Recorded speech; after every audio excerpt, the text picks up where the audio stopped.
Welcome to a video series about evaluating programs. If you missed it, we've already gone through videos 1, 2, 3, and 4. Go back to the LinkAGES YouTube channel and check them out. Now we're on video 5, Overcoming the First-Time Evaluation Nerves. Hit subscribe and get notified for new videos. Sometimes it can be scary to start a big project, but evaluation is like anything else. Just take it one step at a time.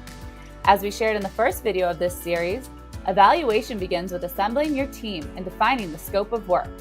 Performing these tasks will provide a clear roadmap to guide your program's evaluation. We go more in depth about getting started in video 1, so be sure to start there. This video is going to go over common fears, what to do when your evaluation may not go as you hoped, and how to plan for unforeseen circumstances. We'll also talk about ways that you can take care of yourself as a facilitator. Come along to identify and address some common fears you may have about evaluation. We all want programs to run as smoothly as possible. But the truth is, sometimes things go wrong. That's completely okay. We can learn from these moments and adapt. Let's go over some common fears people have when they decide to start measuring impact or evaluating a program.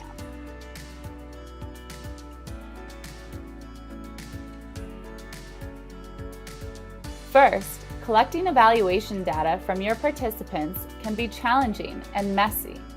Some people may have life circumstances come up and may have to withdraw from your program before it is complete. Life happens to all of us. Also, some participants may have more perspective on certain topics that will influence their answers in evaluation. Don't think too much about this, because you are only trying to get a general idea about what people are thinking.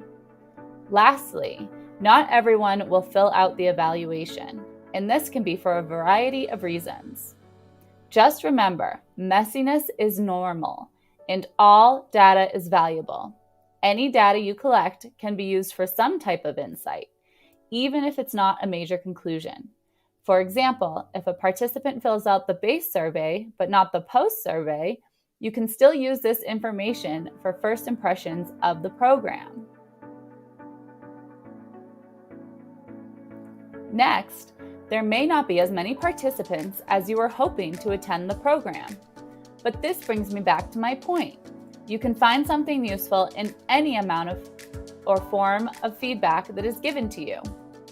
For example, if less people attend than you hope, that indicates that you may need to switch up how you recruit for your program.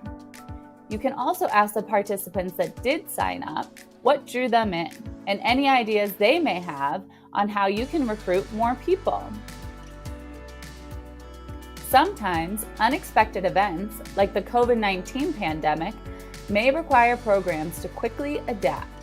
To make this type of situation less overwhelming, collaborate with other organizations offering similar types of programs. Simply by getting together, online or in person, you can talk about things as a group and think of creative solutions. LinkAGES did this during the COVID-19 lockdowns. Program managers came together to problem solve, and we were able to help one another transition some of our in-person programs to an online platform. If your program cannot be placed online, then make sure the space you provide correlates with the pandemic recommendations, like having spaces that are 6 feet apart, providing masks and hand sanitizer, and limiting the amount of activities that involve participants touching the same things. Taking on evaluation for the first time can feel overwhelming. A common and understandable fear is that we won't know what to do with the data once we have it. In video 4, we go in depth on this topic, so be sure to watch it. To recap, the data that you take in from your programs can be used to apply for grants and, in addition, to improve the program for future participants. To overcome this fear, start to approach this process with curiosity. You're obviously passionate about the work you do. You want to have a positive impact in the lives of your participants. When you see your program didn't have the impact you sought, get curious. Why not? How can you improve? When you see it is having an impact, get to researching who else is passionate about this work so you can partner with them or find funding.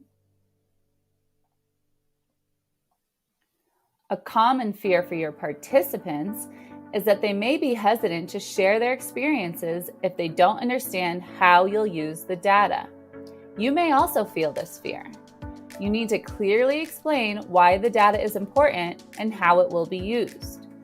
Take your time to share that the data will be anonymous when publicly shared, that it will otherwise be secured, and where their feedback will be secured.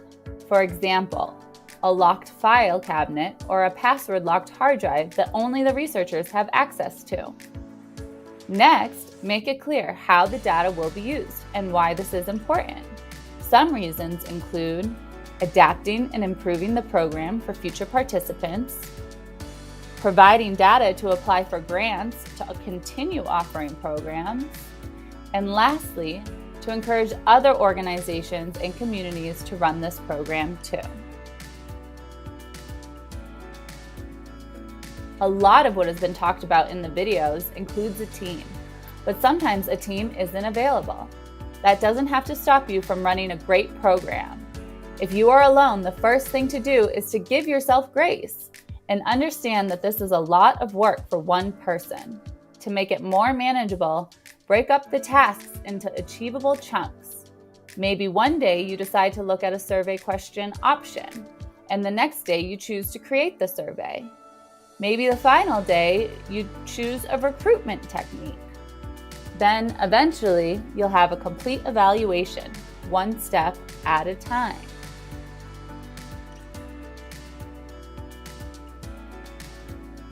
Last on the list is to take care of yourself. Facilitating programs can require a lot of emotional and intellectual energy. Learn what helps you feel rested, energized, and excited to show up for your program participants. Some self-care tips that may work for you include taking 10 minutes to meditate or to deep breathe before entering the program. Blocking out time in your day that has nothing to do with the program so you can look at it with fresh eyes when you return. Making sure that if you do feel overwhelmed, you have someone to talk about and consult about with this. Sometimes we just need to hear our thoughts out loud to really process them. Lastly, you'll want to get enough rest to make sure you are completely energized to take on whatever challenges come your way. A good way to do this is to prioritize healthy sleeping patterns.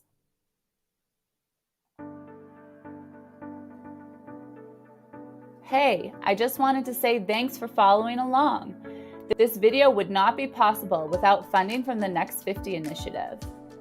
The whole series was produced by the University of Denver Knoebel Institute for Healthy Aging in collaboration with LinkAGES Connects. This series was designed by Hannah Decker, a graduate student at the University of Denver Graduate School of Social Work. On behalf of all of us, we wish you the best of luck in your evaluation endeavors. Don't forget to subscribe to be alerted to new resources for program facilitators from LinkAGES Connect.